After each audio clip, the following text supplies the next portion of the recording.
10 বছরের সাধনা অনেক আশা নিয়ে পরীক্ষা হল ছিলাম, কিন্তু আমরা পরীক্ষা দিতে পারিনি।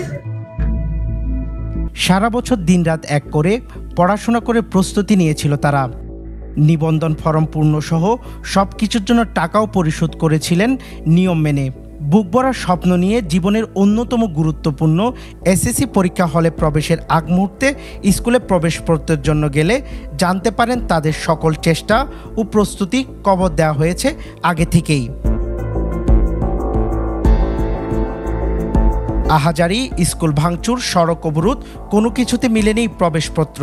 ফলে স্বপ্নভঙ্গের বুক ভরা কষ্টে বাড়ি ফিরে যান 13 পরীক্ষার্থী। বাড়িতে মন খারাপের গাড়িতে অপেক্ষা করছেন সরকারের তরফের কোনো সুখবরের। শেষ পর্যন্ত পরীক্ষা দেওয়ার সুযোগ মিলবে কি? প্রধান শিক্ষক আমাদেরকে বলা দরকার ছিল, তো তোমাদের এসব ভুল হয়েছে, আগে চেষ্টা করার দরকার ছিল, ওনারা কিন্তু করে না সেটা। আজকে পরীক্ষা, কালকে এগুলো নিয়ে থানাটা কেন 9টা 10টা একটু পর জিজ্ঞেস করি, স্যার আসতেছে না, স্যার আসতেছে না, বলতেছে 10 মিনিট ওয়েট করো, 5 মিনিট ওয়েট করো, এরকম ওয়েট করতে করতে বলতে বলতে 10টা বেজে গেছে। সবাই কান্নাকাটি শুরু করে দিচ্ছে, আমরাও নিজেরাও কান্নাকাটি শুরু করে দিচ্ছি। ব্যবসার জন্য ওরা প্রতিষ্ঠান করতে, এরা কোনো প্রতিষ্ঠান শিক্ষা প্রতিষ্ঠানগুলো নয়। এখন আমরা পরীক্ষা দিতে না পারলে রেজাল্ট কেমনে করবো? আমাদের তো পরীক্ষা দিতে হবে। একটা চলে গেছে, অন্যগুলো আছে। রেজিস্ট্রেশন কার্ডগুলো যখন বরবিল স্কুল থেকে করবে বলতেছে, এখন ওই স্কুল মধ্যে করা যাবে না, কারণ রুমকে স্কুল থেকে করতে হবে। আমরা টেস্ট পরীক্ষা দিছি রুমকে স্কুল থেকে। উকিয়া হলদিয়া পালং আদর্শ বিদ্যাপীঠের 13 জন শিক্ষার্থী এসএসসি পরীক্ষা দিতে না পারার ঘটনার কারণ জানতে শুক্রবার সারাদিন বিভিন্ন তথ্য উপাত্ত সংগ্রহের চেষ্টা করে পেনওয়া নিউজ। কক্সবাজারের একমাত্র হসপিটাল যেখানে রয়েছে ICU, HDU, CCU, NICU, PICU, সংকটাপন্ন নবজাতকের জন্য স্ক্যানো, ক্যান্সারের কেমোথেরাপি সহ চিকিৎসা সেবার সমৃদ্ধ আয়োজন। রয়েছে 24 ঘন্টার জরুরি বিভাগ। দেশসেরা বিশেষজ্ঞ চিকিৎসকের সমন্বয়ে সর্বাধুনিক চিকিৎসা সেবায় আপনার পাশে ইউনিয়ন হসপিটাল। পেনওয়ার অনুসন্ধানে বেরিয়ে এসেছে ভয়াবহ তথ্য, যেখানে শিক্ষা প্রশাসনের ভয়াবহ গাফিলতি রয়েছে। বিদ্যালয়টির উদ্যোক্তা এবং প্রধান শিক্ষকের প্রতারণার ফাঁদে পড়ে স্বপ্নভঙ্গ হয়ে গেছে তাদের। বৃহস্পতিবার ঘটনার পর তাৎক্ষণিক প্রধান শিক্ষককে আটক করলেও অধরা এবং অজানা থেকে যায় নিবন্ধন না করে টাকা আত্মসাতের আসল গল্প। পেনওয়া জানার চেষ্টা করে সেই অজানা গল্প। জানা গেছে হলদিয়া পালং আদর্শ বিদ্যাপীঠে এবার এসএসসি পরীক্ষার্থী ছিল 13 জন। এর মধ্যে 10 জনই নারী। ব্যক্তি মালিকানাধীন এ বিদ্যালয় চালু করেন স্থানীয় জহিরুল ইসলাম নামে এক ব্যক্তি। আর এই বিদ্যালয়ের প্রধান শিক্ষক হলেন মোহাম্মদ ইউনুস। এসএসসি পরীক্ষার্থীদের কাছ থেকে ফর্ম পূরণ সহ যাবতীয় সকল ধরনের কাজের জন্য লক্ষাধিক টাকা আদায় করেন বিদ্যালয়ের উদ্যোক্তা জহির এবং প্রধান শিক্ষক ইউনুস। শিক্ষার্থী এবং অভিভাবকদের অভিযোগ, প্রধান শিক্ষক আশ্বস্ত করেছিলেন নিবন্ধিত কোনো বিদ্যালয় থেকে তাদের ফর্ম পূরণ করার কথা ছিল, কিন্তু সেটি না করে পুরো টাকা আত্মসাৎ করেছেন চক্রটি, যার কারণে শিক্ষার্থীদের জীবন ধ্বংসের পথে। এই মুহূর্তে আমরা প্রশাসনের উপর আস্থা রাখছি। এখনো ওরা আমাদের নাম্বার নিছে, নাম নিছে, পিতামাতার নাম নিছে, ঠিকানা নিছে। ওরা বলতেছে ইংরেজি পরীক্ষাটা আসতে আর 5 দিন আছে, তাই ওরা বলতেছে আমাদের পরীক্ষা দেওয়ার ব্যবস্থা করে দিবে। ওদের উপর আস্থা রাখছি, ভালো রেজাল্ট করতে চাই, কষ্ট করে লেখাপড়া করছি। সকালে না খেয়ে গেছি, স্কুলের মধ্যে কিচ্ছু না খেয়ে গেছি, লেখাপড়া করার জন্য চেষ্টা করছি। গ্রামের হেড স্যার একটা এসে নিয়ে যাচ্ছে, আমার অনেক স্কুল ভালো, আমার স্কুলে দিয়ে দেন, সে বলে মানে বলবাল বোঝাই এখানকার ছেলে মেয়েরা ওরা ব্যবসা করতেছে, এক ধরনের প্রতারণা। ভাই তোমরা যদি আমার ছেলে এসএসসি দিতে না পারে, আমার ছেলে আমাকে দিয়ে দেন, আমি আরো উচ্চ বিদ্যালয়ে নিয়ে আমি এসএসসি সরকারিভাবে দিতে চাই। উনি মাস্টারে নাকি বলতেছে মানে কি আমরা পারবো, তা আমরা চাচ্ছি এখন আমাদের পুরাপুরি আস্থা প্রশাসনের উপর। প্রশাসন আমাদেরকে আস্থা দিয়েছে, মানে 5 দিন মানে এটা শুরু হবে ইংরেজি পরীক্ষা, এর ভিতরে মানে কোনো একটা সিদ্ধান্ত নেবে ওনারা। জানা গেছে জহিরুল ইসলামের প্রতিষ্ঠা করা ব্যক্তি মালিকানাধীন হলদিয়া পালং আদর্শ বিদ্যাপীঠ শিক্ষা বোর্ডের নিবন্ধিত নয়।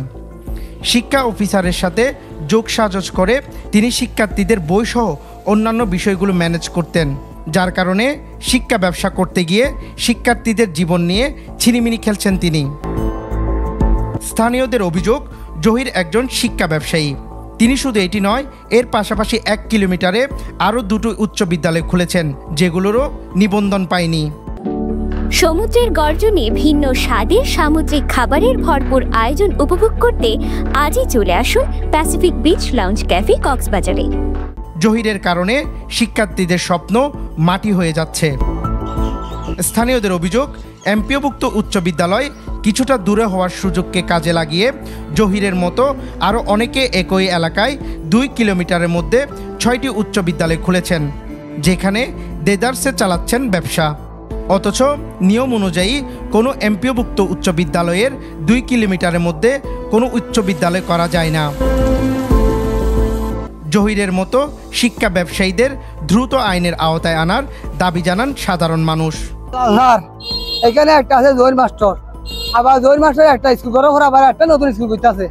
তাহলে এখানে আমরা ছেলে মেয়েরে শ্রম দিই, গোলামি করি, বাস করি, দিনমজুরি কাজ করি, লেখাপড়া করাই। 10 বছর আর 5 বছর সাথে না, আমার মেয়েরা আমি লেখাপড়া করা, যদি আমার মেয়ে যদি পরীক্ষা দিতে না পারলে আপনার মনে কি হবে, এগুলো আপনি করেন, আপনি চিন্তা ভাবনা করেন। এটা একটা নামে একজন হেডমাস্টার আছে, কিন্তু সবকিছু তদারকি করেন উনি। বড় ভুল, তবে স্কুল হওয়া উচিত, এটা হলো শিক্ষার জন্য, কিন্তু এ ধরনের কোনো যাতে গাফিলতি না হয়। শুধুমাত্র নিজেদের লোভ লালসার জন্য 11টা ছাত্রের জীবন শেষ। আমি ছাত্রের এলাকাবাসীর পাশাপাশি আমি গার্জিয়ানদেরকে বলবো, আপনারা একটু সচেতন হতে হবে। বাচ্চারা স্কুলে যাচ্ছে, আসতেছে, পড়ালেখা করতেছে, এই না এর মধ্যে না, দেখতে হবে। এক্ষেত্রে শিক্ষা অফিসার দায়ী, এক্ষেত্রে শিক্ষা অফিসার দায়ী। যেখানে শিক্ষা বোর্ড যে সমস্ত স্কুলকে অনুমতি দেওয়া হচ্ছে না, সে সমস্ত শিক্ষা প্রতিষ্ঠানকে মাধ্যমিক শিক্ষা অফিসার বই বিতরণ করে। যে সমস্ত স্কুল ইআইএন প্রাপ্ত নয়, সে সমস্ত স্কুলে উপজেলা মাধ্যমিক শিক্ষা অফিসার বই দিয়ে থাকে। অথচ যেগুলো উপজেলা মাধ্যম সরকার থেকে অনুমোদন প্রাপ্ত, সেখানে বই পায় না, যথাসময় সেখানে বই পায় না। শিক্ষা অফিসার যাদের যোগসাহসে বইগুলো এই যে কেজি স্কুলে নিয়ে আসে, বিভিন্ন কেজি স্কুলে নিয়ে আসে। শিক্ষা অফিসারের বিরুদ্ধে শিক্ষা ব্যবসায়ী জহিরকে সহযোগিতা করার অভিযোগ থাকলেও তিনি বলছেন অভিযোগ সত্য নয়। কোনো উচ্চ বিদ্যালয়ের 2 কিলোমিটারের মধ্যে অন্য কোনো শিক্ষা প্রতিষ্ঠান করা হয়েছে কিনা সেটি তদারকি করা তার দায়িত্বে পড়ে না।